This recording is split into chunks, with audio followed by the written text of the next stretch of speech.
You are now tuned in to Wildcat One Television.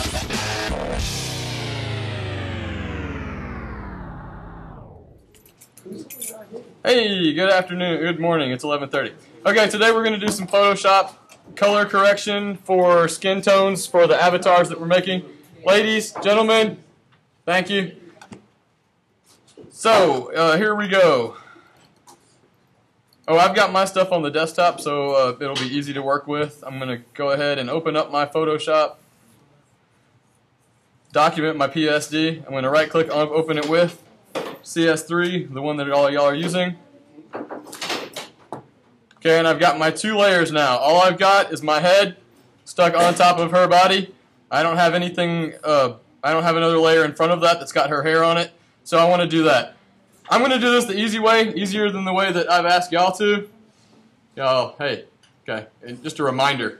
I mean, y'all can still pay attention, it's not going to hurt you. So what we have done is basically y'all probably cut out the body, cut out this part right here, and cut out the hair and put that on top. I'm just going to cut off everything from that background layer. I'm going to go to the background layer. I'm going to turn mine off so you can tell that I'm on the background layer. And I'm going to use the rectangular selection tool, and I'm just going to pick this whole piece. And I'm going to say edit copy, or how else could I do that? Command C. Command C, Jacob says. Thank you, Command C. So I'm going to put it on a new layer. So I'm going to come down here to the new layer button, and it added it for me right there. And then all I have to do is either command what to paste? V. V to paste, or just go up here to paste. And now you can see that it is on that layer also. Now I want this layer to be on top of the layer with my face, so I'm going to click it and drag it on top. So now it's on top. I'm going to go ahead and turn my face back on, but you can't see it because she's still on top. So for me to be, I could just go ahead and start erasing right now. I could also use the selection tool to select a piece of this. Let me make sure that I am on that correct layer. Okay, I am. I'm on the top layer. So I'm going to go, I could just go ahead and select a piece right here. That doesn't seem very like the smartest idea, but I'm going to go ahead and say edit cut or command X. And so my face clearly is not in the exact correct spot. Close. And I don't like how that looks cutting it out like that when I zoomed in. So I'm going to say edit undo, command Z. Yeah, well, and it's pixelated along those lines where it cut it. So instead of that, I'm just going to use the regular eraser. If you don't have regular eraser on here, you might have background eraser or magic eraser show up. Just click and hold on it, and you'll get the regular eraser. I needed to go back to select, though, to deselect that. So right-click on select. Any selects tool will deselect. To my eraser again, and now I'm just going to erase. And see, my eye's fairly close to where it's supposed to be. It's just not in the perfect spot. And this one's just way too far down. Alright, so I shouldn't have zoomed in there. I should have zoomed in actually on the picture instead of zooming the whole computer in. So I'm going to go to my face. It looks like I gave her a black eye all of a sudden. So I'm going to zoom in and erase a lot of this. And this mask is... It's like creepy. Okay, my lips actually kind of look pinker than hers do. Okay, I'm going to zoom in even more, because I want to try and get along that edge, and everything over here, I want to get to that chin line. I don't want to go below the chin line. So I'm trying to make everything be my face that's actually on her real face.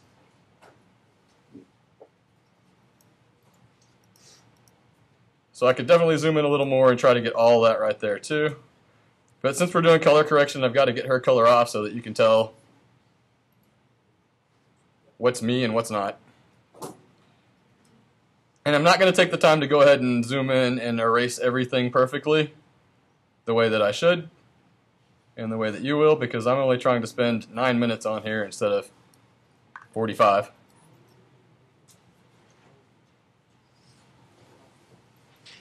I don't need 2 eyebrows.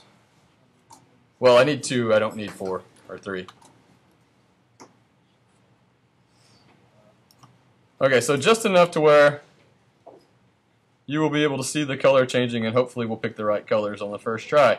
I very highly doubt that people will pick the first color, the correct color to change the skin tone to on the first try. It's just not very likely.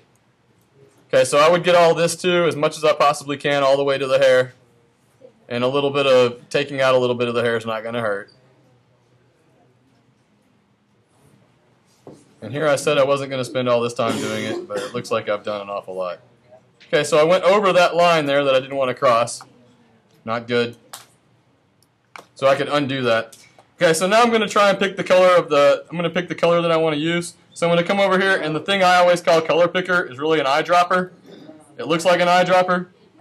So what part do you think I should pick to make the face? What color? Ear. Or your neck. Around her ear, her neck. Okay, that's too dark. I go with the ear. That looks pretty good. How about maybe on the hand right here, a little lighter even? Darker. Okay, I'll go back to darker. Let's try that and see what that looks like. So now I'm picking the color from this top layer. It is still there, but I should probably be safer to pick it from the background layer. I'm going to go to the layer now that I want to change to, my skin. And do not confuse this brush, the history brush tool, with the color replacement tool. That's very likely to happen. Just make sure you don't.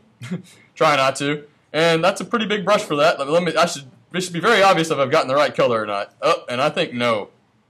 I think I should have gone a tiny bit darker. I agree. Orange. Look orange. You'll actually spray. Okay, so let me edit undo those. And it still did more. Okay, one more thing while we're here. If you turn on your history window, I can go back to every single color replacement that I've done and undo all of them from the very first one. So now it doesn't have any color replacement done to it. Okay, so I'm going to try again. This time I'm going to pick a little bit darker color. So back to my color picker, my eyedropper, and go a tiny bit darker, so maybe down here. That's too dark, too dark, too dark. Is that darker than I had? Alright, I'm going to try this one. Please work. Please be a close enough color. Okay, again, don't confuse that one with this one. Okay, and I've told people several times that you're going to pick the wrong color a lot of times before you pick the right color. I'm going to go ahead and color over stuff that I don't really want to color over, like accidentally, some of my lips here. And I can go outside this because definitely wouldn't have wanted to do that to my eyes. But I'm going to go ahead and see if I can manage to fix it even after I do that. So I'm going to go ahead and put, there we go, I am an awful, awful color. I look like Snooki. Okay, so first of all, I wanted to give myself some lipstick. That's why I have this color pink. So I clicked on that color, and I wanted to show you up here at the top. I don't want to use color replacement tool anymore. I want to hold down onto that brush and pick the regular brush. And it's pretty small. That's pretty good. I wanted to show you that with my opacity at 8, this will actually look, it might end up looking okay if I continue to make that. I didn't switch my colors. So I want to make it pink. So I'm going to keep coloring over this and try to eventually make it look a little bit of pink. And the light opacity like that should help. I really shouldn't have colored over it, should I? Big mistake. Should have stepped backward from that. Okay, so if I use really light opacity and color over, I can make those still look okay. But if you have your opacity turned up to anywhere near 100, even 80, it's just going to look like this. Which is not a good look even for me. And I can pull off a lot of looks. Okay, so that's horrible. So I want to stick with that. Now, same thing for my whites, for my eyes. I colored over them. But even if I didn't color over them, they'd still be not exactly the color I want them to be. So I'm going to pick white. I'm going to click on that and pick white. And I want to show you again with the opacity at 82. If I click right there, that's way too white. So turn it way down. Maybe even 9 or 10. And make sure, again, you zoom in. Use a small brush. And even just this little bit here goes a very long way when I zoom out. It really will. Okay, so I even went too much on this with the opacity turned all the way down to 10. That clearly is way too much. But you can do that with your teeth also there. Yeep. Zoom in, don't do it like that. But you can actually, if you keep clicking, you can see it's going to make them wider and wider and wider. If you try to do this, it's going to make your teeth look like you have stuff stuck in between them all. If you just click in space and click in space. Okay, so you're going to have to try your color replacement tool a lot more than me probably. And now I also want to use a brush of her hair color to use opacity, to use the same brush for my hair. So I want to use color picker, pick on the hair, go back to my layer, and then I want to have that brush again, the regular brush, with the opacity turned way down again, zoom way in, smaller brush as possible, and then go over your eyebrows so that they're not orange anymore, so that they look closer to how they actually should in real life. Okay, you could also add contacts to your eyes that way, but you need to be zoomed in very, very far, and you need to have a very, very small brush. So, this is sort of what not to do. Don't do that to yourself. You actually want to make sure that you turn that layer for the hair on top off, because I want to color all of this that color. I don't want just me to be that color. And you need to pick a skin color that's close. It's going to take a lot to get the skin tone right. I promise you.